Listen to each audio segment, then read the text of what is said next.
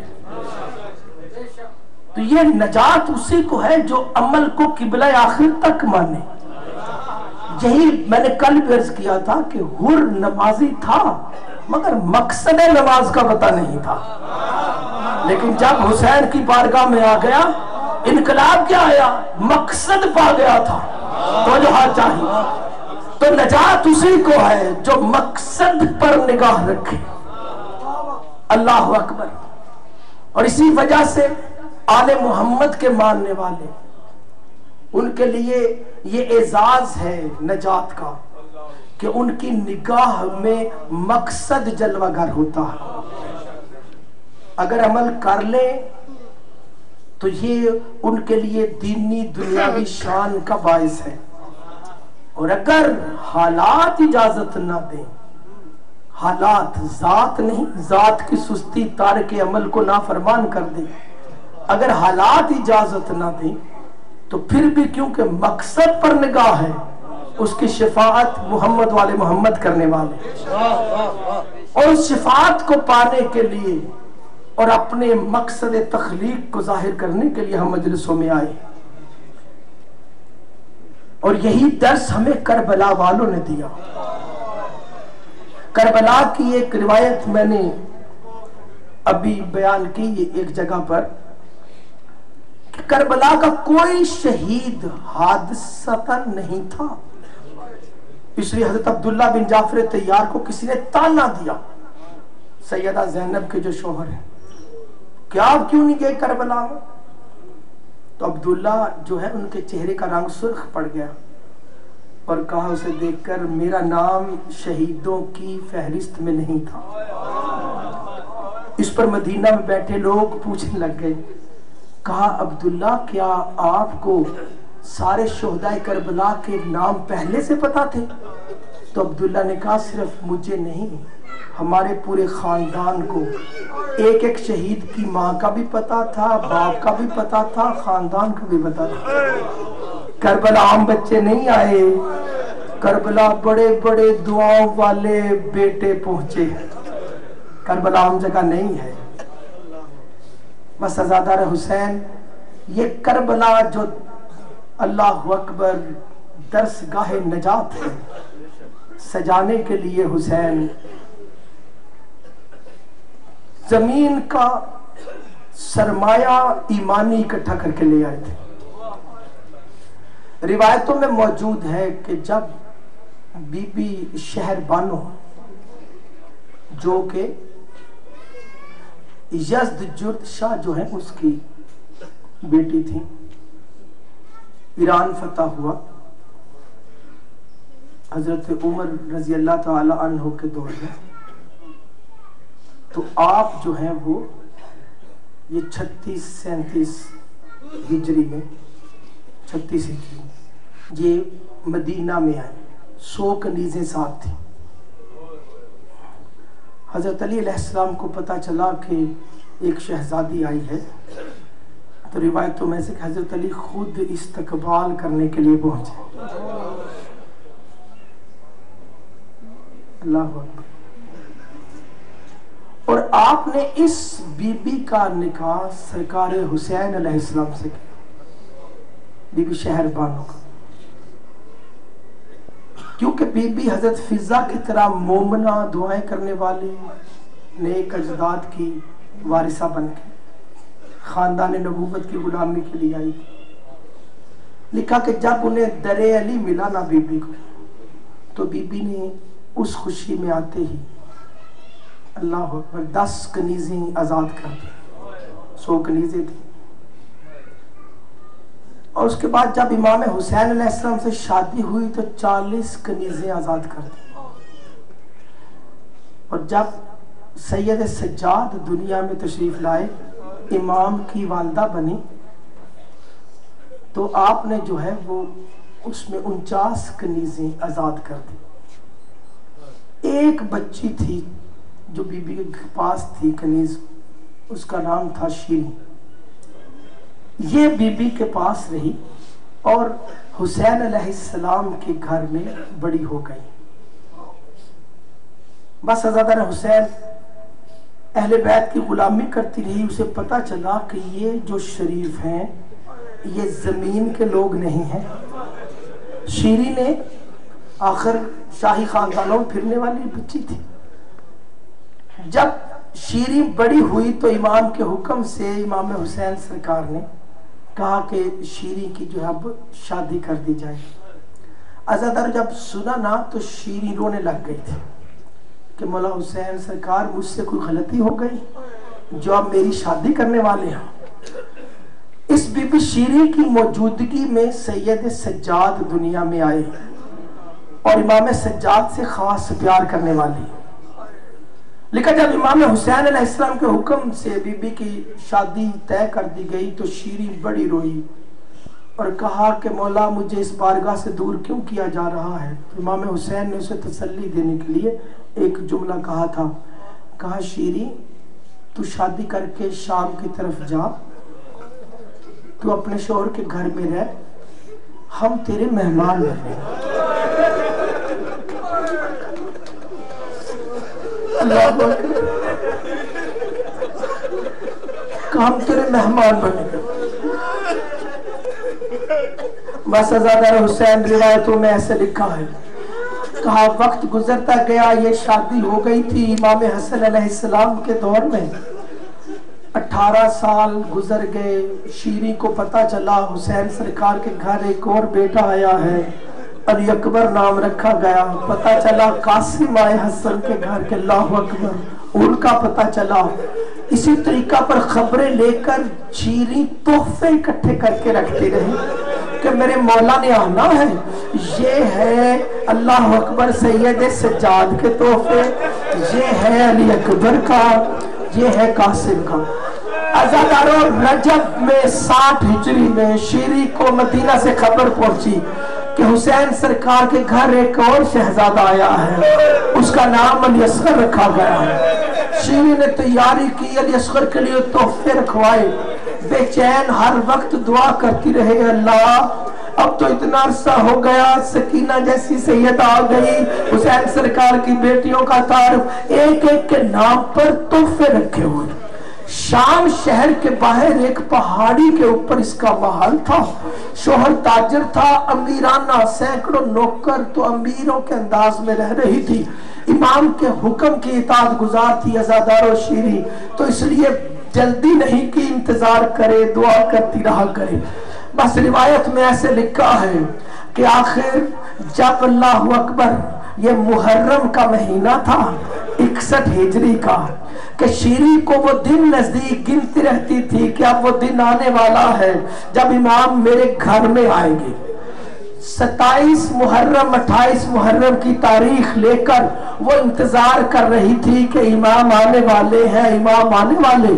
عزاداروں شیریں نے تیاری کی، محل سے جایا. شوہر تاجر تھا تو 3 6 مہینے بعد آتا تھا. خداموں سے کہہ کر نوکروں سے حویلی سجائی، بستر سجائے، راستے سجائے، کھانے پکوائے، مہمان بلانے کے لیے نوکر خاص اہتمام کیا اور بیٹھی ہے گھر سجا کر. عزاداروں پوچھے ساتھ والے نوکر کے بی بی کس نے آنا ہے؟ کہا نظر رکھو کوئی قافلہ مدینہ کی طرف سے آ رہا ہوگا، اس میں میرے آقا ہیں، بڑی بزرگ ہستیاں ہیں. عزاداروں یہ سننا تھا، نوکر جا جا کر پتا کرے. کہا آج بھی کوئی نہیں آیا، آج بھی کوئی نہیں آیا.